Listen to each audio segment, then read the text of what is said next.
Today, we're beginning our journey into my other favourite time period of aviation, beside the interwar period, and that's the early Cold War, specifically the period that runs from 1945 into the early 1960s. And what better way to begin than with the Bell X-1, the first manned aircraft to break the sound barrier. Today's video is also very kindly sponsored by Skillshare. Skillshare is an online learning community with thousands of online classes and members across 150 countries. It's a great place to get inspired and learn new skills, and most importantly, you get to do it at your own pace, without having to worry about deadlines or grading, or developing a chronic caffeine addiction. Regular viewers of this channel have already seen the benefits of Skillshare firsthand, as this is the place where I learned to design the eye-catching new thumbnails for all of my videos. I'm not the most artistic person out there, but Polymatter's 8-part lesson on making good thumbnails was both thorough and easy to follow, and it allowed me to improve my thumbnails from this to this. Skillshare also helped me learn a few new things about speeding up my editing process with Adobe Premiere. But if you're not in the business of doing historical YouTube videos, Skillshare has plenty more to offer.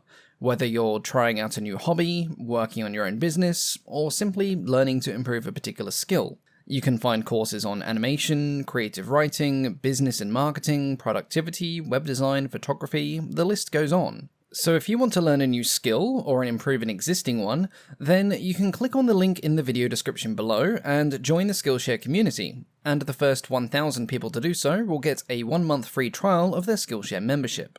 Once again, thank you to Skillshare for sponsoring today's video, and now let's take a closer look at the Bell X-1. The development of this historic aircraft began during the Second World War. Fighter aircraft had reached the point where some examples were now capable of reaching high subsonic speeds in a dive.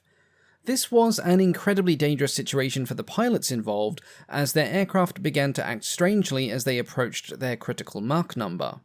When an aircraft reaches this speed, the speed of the airflow in some areas around it reaches the speed of sound, even though the aircraft itself has an airspeed slower than this. At this point, shockwaves begin to form in the airflow, and when this happens at the control surfaces, it results in a loss of control as the airflow is directed further away from the control surface instead of flowing over it. After numerous accidents had occurred, and indeed after numerous pilots seemingly disappeared during missions after diving down on targets from high altitude, manufacturers imposed limits on aircraft diving speeds, and strengthening modifications were made to several airframes. This only partially remedied the problem, and although further research was being conducted, neither Britain or the United States were putting their full effort into the development of advanced, high-speed aircraft. Things changed rather quickly in 1943, when intelligence reports on German jet aircraft reached them, and it was quickly realised how far they were lagging behind. One report by a British agent had details of a German plan for a supersonic jet. Though it was only a design study, it was more than enough to spur the relevant parties into further action, and by the end of the year, both Britain and the US had launched projects to design and build the world's first supersonic aircraft. Britain began development work on the Miles M52, a project that was ultimately curtailed due to politics, but that will be covered in another video in the future. Meanwhile, in the US, work had begun on the assembly of a team to develop their own experimental research aircraft aimed at achieving supersonic speeds. As early as 1935, men such as Theodor von Karman and Ezra Kocher had recommended the construction and testing of a full-scale, specifically built aircraft capable of transonic speeds. In 1944, they would be members of a small team that began investigating the choice of propulsion systems for such an aircraft. The question was, did they go for rockets or jet propulsion? While various experiments with scale models took place, important meetings were held at Langley between the Army Air Technical Service Command, the Navy Bureau of Aeronautics, and NACA.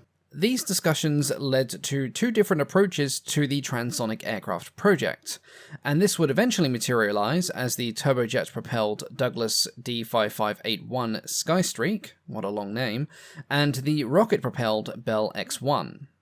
During the summer of 1944, Kocher began looking for a manufacturer to design and build the rocket-powered aircraft for the project. This was a laborious task, but after several unfruitful contracts with aircraft manufacturers, he attracted the interest of Bob Woods and the Bell Aircraft Corporation. The first specifications for the Bell design were drawn up in December 1944, and on the 16th of March 1945, the first contract was signed, calling for the construction of 3 aircraft, designated as the X-1, and within Bell, this was known as the Model 44. At this time, little was known about transonic flight and the associated technologies, materials, airfoil sections, and assembly methods required. All of this was new territory, and pretty much everything had to be invented. For this reason, the decision was made to design the fuselage shape of the XS-1 to mirror that of a .50 caliber bullet, one of the few objects known to be stable at supersonic speeds. It is here that we get onto the delicate topic of research sharing, or rather, lack thereof. In 1944, the British Air Ministry and their US counterparts had signed an agreement to exchange high-speed research and data. By this point, work on the Bell aircraft was well underway, but testing had revealed a problem with pitch control. The problem was then solved when Bell was given access to the research and technical drawings of the Miles M52, which made use of a variable incidence horizontal stabilizer. Tests by both Miles and the RAE showed that this was the solution to dealing with the problem of pitch control, and so this too was adopted on the Bell design. However, when the British wanted to arrange a visit with Bell to get their research data, the Pentagon stepped in and told them no. This understandably gave the British a bitter memory of the collaboration, and that was something that hurt British American Research Corporation, at least in the aviation sector, for some time afterwards. By October 1945, a full-scale mock-up of the Model 44 was completed and subsequently inspected by NACA and the Army Air Force. In order to save on fuel that would be needed for the rocket engine, the then still under development XLR-11, it was decided that the aircraft would be air-launched from a high altitude. After this mock-up was approved, construction immediately began on what was to become the Bell X-1. The bullet-shaped fuselage was clad in a skin of stressed high-strength aluminium, and it was designed with an especially strong maneuver load factor of 18 Gs. This was made in the interest of pilot safety, as during this time there were no computer simulations for aerodynamic forces, and quite frankly, nobody really knew the levels of force the X-1 would encounter at supersonic speeds. Based on extensive research, NACA requested that the mid-mounted wings have a chord thickness that was as thin as possible.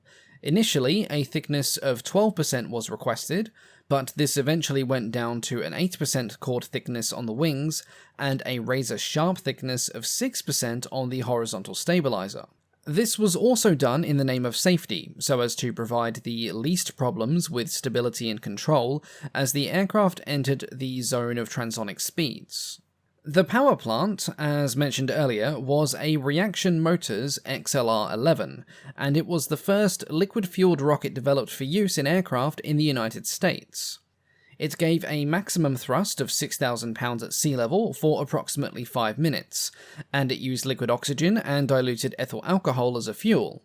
This was stored in 2 tanks. The ethyl was stored in a 300-gallon tank located between the wing trailing edge and the engine, and the liquid oxygen was in a 310-gallon tank that was located immediately behind the cockpit. The cockpit itself was pressurized, and its canopy was shaped to conform to the overall shape of the fuselage.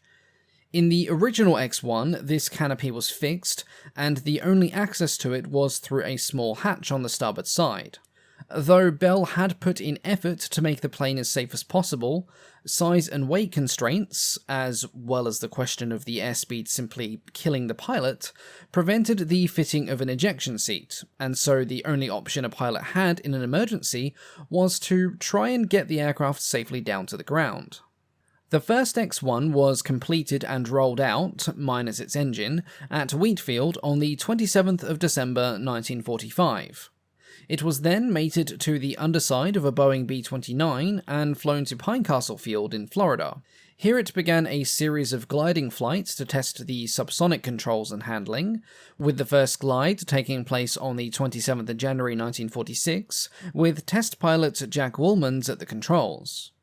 Following this, 9 further gliding flights were conducted, and with the exception of some unfortunate incidences involving the collapse of the undercarriage, things looked promising. It was then decided to transfer the X-1 to Muroc Air Force Base, but due to requested modifications to the wings, the aircraft was not ready for its next flight until April of 1947. Meanwhile, the second X-1 had been completed, and it arrived at Muroc on the 7th of October 1946.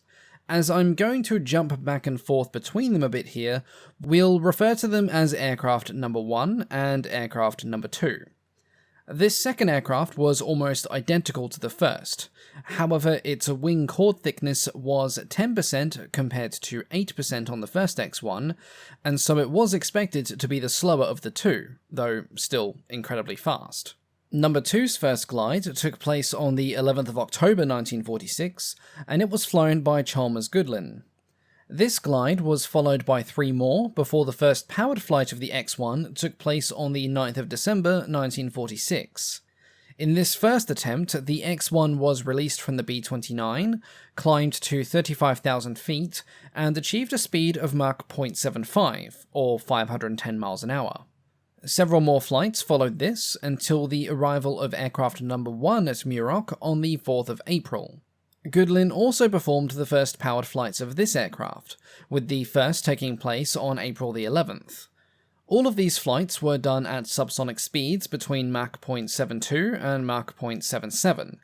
There was no throttle on the X-1, and the only way of limiting the speed was reducing the number of combustion chambers that were firing, which of course reduced the thrust. Normally, the rocket operated on 4 chambers, but initially it was only running on 1, and then later 2. But even on reduced power, Goodlin was surprised at the thrust behind the rocket when it was fired. Several weeks later, the test flight program was shared between the Air Force and NACA.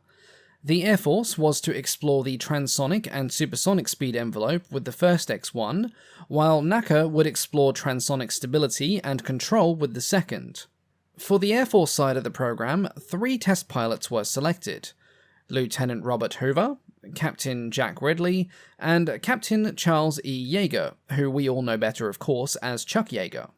On the 6th of August 1947, Yeager completed his first gliding flight, followed on the 29th by a powered flight that achieved a speed of Mach 0.85. Following this, the speed was incrementally increased over several powered flights, with Mach 0.997 being reached on the 10th of October. At this point, Yeager had named his X-1 Glamorous Glennis, after his wife, something he had also done with his P-51 Mustang during World War II. And on the 14th of October 1947, Glorious Glennis was carried into the sky for her historic flight. The mission profile was relatively straightforward. The B-29 would climb at 165 miles an hour to the X-1's launch altitude of 25,000 feet. Once it reached this altitude, Yeager would get into the X-1. For safety reasons, he stayed aboard the B-29 during the ascent, and here the B-29 would enter into a shallow dive to pick up speed in preparation for release. Once released and clear of the B-29, Chuck Yeager fired all 4 chambers of the rocket engine and pulled the X-1 up into a rapid climb, quickly racing away from the B-29 and the chase aircraft. The X-1 climbed up to over 40,000 feet, where it finally reached supersonic speeds, achieving Mach 1.06 and breaking the elusive sound barrier. This technological feat was not immediately publicized, and in fact it was meant to be kept secret for a considerable time, had the details of the flight not been leaked to journalists, who subsequently published the news in December. Angered by this, the Air Force threatened legal action, but the cat was already out of the bag, and senior officials simply cursed them privately in backroom meetings whilst getting on with further testing.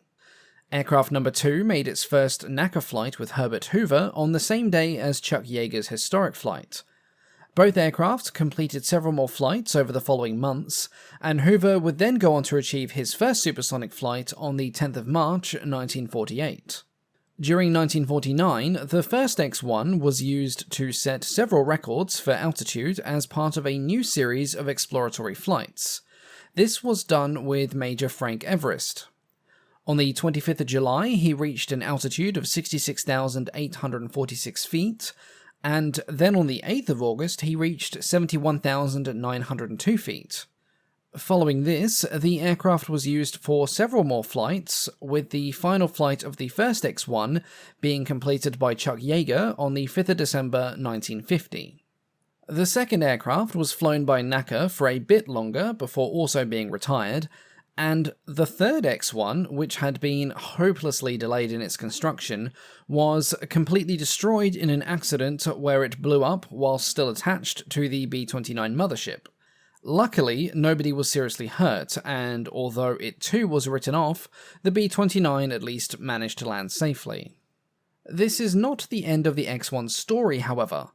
On the 14th of November 1947, the Air Force authorized Bell to develop an upgraded version of the X-1 under a new set of contracts. The Model 58, as it was known within Bell, retained the wings, horizontal tail surfaces, and power plant of the original X-1, but it had an entirely new fuselage. The fuselage was 4.5 feet longer, this was done to increase the fuel capacity, and it also featured a new canopy, as well as an ejection seat. Of the 4 aircraft ordered, only 3 would eventually be built: the X-1A, the X-1B, and the X-1D. These aircraft were similar in design, and only differed in fine details. Featuring a new low-pressure fuel system and slightly increased fuel capacity, the X-1D was rolled out first, and it completed its first gliding flight in July 1951, being carried aloft by an EB-50A. Unfortunately, the X-1D would not have a long life. Things started badly on its first gliding flight when the undercarriage collapsed during landing, and things got decidedly worse when the aircraft decided to spontaneously explode while still attached to the mothership on its second flight. Thankfully, the explosion did not critically damage the EB-50, and it released the burning wreck of the X-1D to fall to the Earth. The X-1A started off with better luck, and it completed its first powered flight on the 14th of February 1953. Like the original X-1, this too was a record setter, and on the 12th of December 1953, Chuck Yeager achieved Mach 2.44 at an altitude of 74,700 feet. The X-1A promptly thanked him for his exploits by then trying to kill him, and Yeager became the first person to experience the terrifying phenomena of roll coupling, or inertial coupling as it's sometimes called, at supersonic speeds. This happens when an aircraft attempts to roll at high speeds, and the centrifugal forces cause it to move about all 3 axes. Long, thin aircraft designs with stubby wings are particularly susceptible to this, and with some future designs, this would sometimes have tragic consequences. After setting more records, which included an impressive maximum altitude of 90,440 feet in 1954, the X-1A was handed over to NACA for further testing. Here it did not last long, for in a mirror of the X-1D, it too decided to explode while still attached to its mothership. Subsequent investigations following this, and the fatal loss of the X-2, of which we will cover in another video, would reveal the culprit of these explosions as the leather gaskets on the liquid oxygen tanks, and these would be quickly removed from the remaining aircraft. The X-1B arrived at Edwards Air Force Base on the 20th of June 1954. The first glide was completed on the 25th of September, and then powered flights commenced in October. After several familiarization flights, it was then handed over to NACA in December. 17 flights were completed with NACA, but further flights and modifications were cancelled when cracks were found in the liquid oxygen tanks, and the X-1B was never flown again. In one last hurrah, the second X-1 prototype would find a second lease in life. In April 1952, NACA began considering the possibility of modifying it with a new low-pressure turbopump unit, as well as modifying the wings to have a chord thickness of just 4%. Eventually, these modifications were carried out, and the aircraft, now known as the X-1E, was ready by late November 1955. In addition to the aforementioned modifications, the X-1E featured a new cockpit and canopy, complete with ejection seat, and was powered by a new version of the rocket engine, though still rated at 6,000 pounds of thrust. Along with the initial gliding flight that took place in December 1955, at least 25 other flights followed, with the X-1E achieving a maximum speed of Mach 2.24 on the 8th of October 1958. At this stage of the program, several minor modifications were incorporated, including the installation of 2 ventral fins in order to improve directional stability. A few additional flights were then logged, but then the program was terminated when cracks were discovered in the fuel tank, and the X-1s never flew again. Though their time was short, the X-1s changed the future of aviation in many ways, and not just because of their immense speeds. They represented the first of a new generation of research aircraft, ones that were built solely for the purpose of experimentation and development, and these would become known as the X-planes. And that is quite a legacy to have.